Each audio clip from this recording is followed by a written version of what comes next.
Hey there everybody, Rival here. This is my second time making a build, so without wasting any more of your time, let's get right into it.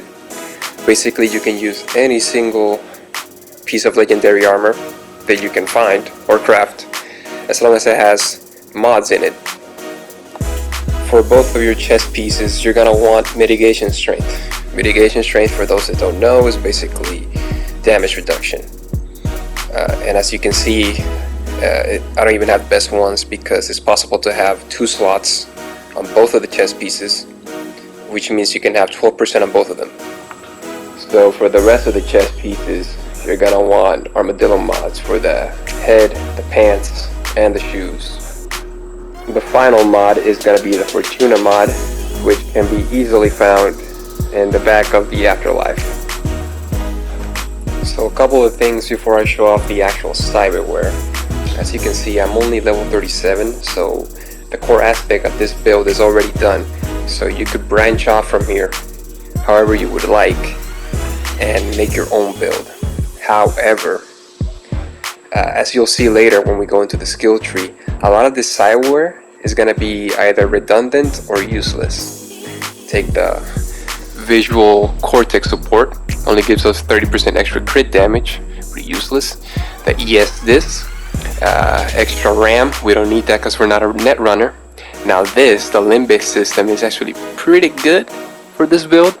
The problem is, as you'll see later, is that once we reach 20 cool, it's gonna make this cyberware useless because we can get a crit chance that way instead of investing into intelligence. And then finally the memory boost, also kind of useless because we're not playing a net runner, but if you will do a hybrid, it would be nice. Now for the cyberware that you actually might miss, starting off with blood pump. It's an on-demand heal up to 90%. There's really nothing more to say, pretty good cyberware. Bioconductor, really good cyberware, especially if you combine it with second heart. It's going to give you a ton of survivability. You're basically never going to die. I already did a build with it, but you'll see that when we get into the skill tree later, both of these cyberware, while good, aren't going to be necessary. And now the big one that I'm pretty sure all of you are going to miss is Bioconductor. That sweet 30% cooldown. It's really nice. I know everybody likes the 2 seconds on the Vistan cooldown, but I feel like it's overkill. 3 seconds is enough, and it's also spamming on the Vistan can get pretty boring.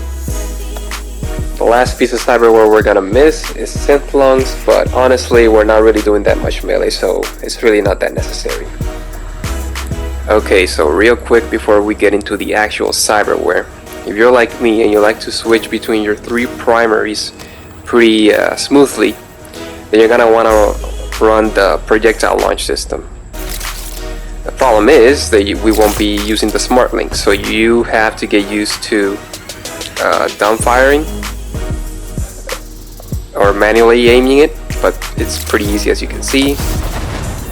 Nice blast radius, and I know that was a civilian, but let's be honest, we're not really going to be using that to kill, just to like stun the enemy. The problem with the projectile system is that we're going to be limiting our arsenal because we lack the required body stat to use either the Comrade's Hammer or the 05 or any of the other heavy weapons. Now the cool thing is, if you don't mind cycling through a 4th weapon, you can just equip the gorilla arms and bypass the body requirement issue. So you can now use every single weapon you couldn't before, like the Comrade's Hammer, extremely powerful gun, or the Overwatch, or the 05. Pretty much your entire arsenal is up at your disposal. Okay, so we're finally here. So let's try to knock these off pretty quickly because they're all pretty self-explanatory. The first one is the frontal cortex. We don't have many options here, so just go with the mechanical core. And obviously, heal on kill, pretty self-explanatory. Kill something, you get healed. Our options here in the circulatory system are also pretty limited because we lack the body stat. Basically, we're going to be running the micro generator, the adrenaline booster, and the bioconductor. All of these 3 are pretty self-explanatory, so I don't think I have to say anything more. Alright, so up next in the immune system we have Shock and Awe, which is basically a better micro generator in my opinion, because it's a chance for it to happen. You don't have to go so low in your health for you to get that electroshock effect. And of course we have Pain Editor, which is too good. 10% less damage is great because we lack survivability. Now the cool thing about the immune system is that we have options. And while Pain Editor is non-negotiable, we can switch out Shock and Awe for Metabolic Editor, which is basically the Cyberpunk equivalent of a ninja smoke bomb. Now Inductor sounds like a pretty good piece of cyberware on paper, but in my experience I've never felt like it's had any impact in my gameplay. And the last piece of cyberware that we have available to us is Data Resist, which again sounds pretty good on paper, but in my experience doesn't really have an impact on the gameplay. Next up we have the Nervous System cyberware. In here we have Nano Relays, which is going to extend our stun distance. We also have Neofiber, pretty self-explanatory. And if you wanted to switch out the Neofiber, we also have the option of the Kerenzikov, if you want to go for an unlimited time stopper. Next up we have two pieces of cyberware that I'm pretty sure everybody is already using in their build, which is the Sub-Turbo Armor and the Optical Camo. Both of these are pretty self-explanatory. The only difference here is that I'm using the Heat Converter. Now I actually consider the Heat Converter a good piece of cyberware in comparison to either Shock and Awe or the Micro Generator. The reason being is because there's just an overabundance of fire in the game.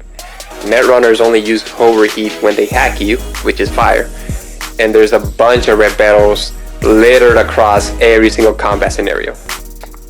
So next up in the skeleton cyberware we have Dense Marrow, and the only reason why I'm using this is because I haven't unlocked the micro vibration generator.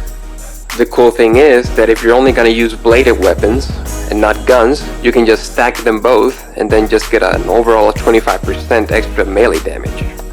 But because I like to mix up guns here and there, I opted for the bionic joints. Now recoil control is honestly not that important in this game, especially if you're already good at controlling recoil, and even more so if you're gonna be using ricochets like I am. But I don't know, it helps and I like it. Now this goes without saying, but if you're only gonna do melee, then yeah, forego the bionic joints and just use the micro rotors. And for the final piece of cyberware, to no one's surprise, our operating system is gonna be the Chianti Mark IV, which you can buy from Fingers. And finally we're at the skill tree, starting off with Tentacle ability. And I'm gonna go over these pretty quickly because they're all pretty self-explanatory. So starting off with Waste Not, Want Not, 200% efficiency, Field Technician, True Craftsman, Grease Monkey, Edge Runner Artisan, Play the Angler, and Draw the Line. Now Draw the Line isn't really that necessary, but I find it kind of useful and helpful to see the arrows pointing where my ricochets are gonna go. Alright, so moving on to the next tree, the Cool Tree. And in this one I think it's better for me to just explain the stuff that I didn't pick rather than going over the stuff that I did pick. Starting off with Frosty Synapses and Quick Transfer. Both of these pretty useless, we're not net running. Now the next two, which is Predator and Icy Veins, both of these I left them open because as you can see I still have 7 points left over, so you can go however which way you want depending on your playstyle. And now moving on to the Ninjutsu subtree, we're gonna go ahead and pick up a simple yet quintessential skill for this build, Dagger Dealer. Knives are gonna be our main source of damage both in stealth and in combat, so we definitely can't skip out on this skill. Now we're not gonna be sneaking around too much, but I just feel that Crouching Tiger is a nice quality of life skill to have. The next four skills have like a weird chemistry together. So Sniper gives us an extra headshot damage while outside of combat, while From the Shadows increases our crit chance as we enter combat. Then Hasty Retreat, when we get detected, gives us bonus movement speed, while Ghost makes it harder for the enemy to detect us. So if you remember a moment ago, I mentioned that these skills have a weird chemistry together.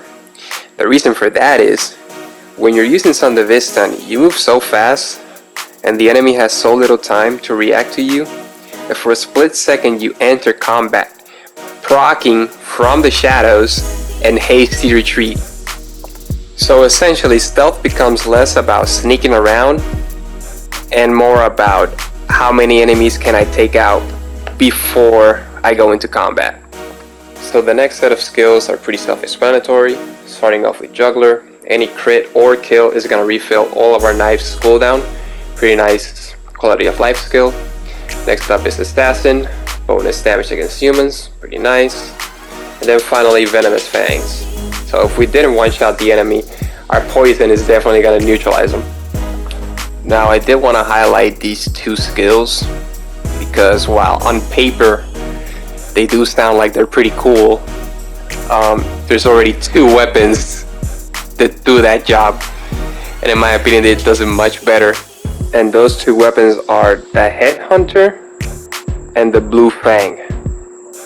Basically, the Headhunter knife does the exact same thing as the Cutthroat skill, except it is 1,000 times better because you get 250% bonus headshot damage compared to the 40% from Cutthroat. Now, it may only be headshot damage, but the thing is that it applies to all your weapons compared to Cutthroat's bonus only applying to your melee weapons. And the Blue Fang basically does the same thing as Looking Sharp, except that you don't even have to hit a headshot, since if you mess up and get a body shot, you'll still blind them or stun them, but it is still essentially the same thing. And here we are, the final skill tree, Reflexes. Now for the purpose of this video, I'm not gonna go in depth into assault or handguns, because I feel like it depends on what you prefer to use. So I'm just gonna focus on the blade tree, and whatever perks are left over from this, you're free to dump into either handguns or assault or a mixed match of both, however you want. So the skills that you're gonna want from the blade tree are Judge, Jerry, and Executioner, Bless the Blade, and Deathbolt. And that's the end of the video. I appreciate anybody who made it this far. I hope you have a blast with this build as I have been having. This is my first time making a video this big, so I hope I was able to get my point across and the information across enough so that it was digestible. Anyways, see you next time. Have a good one. God bless.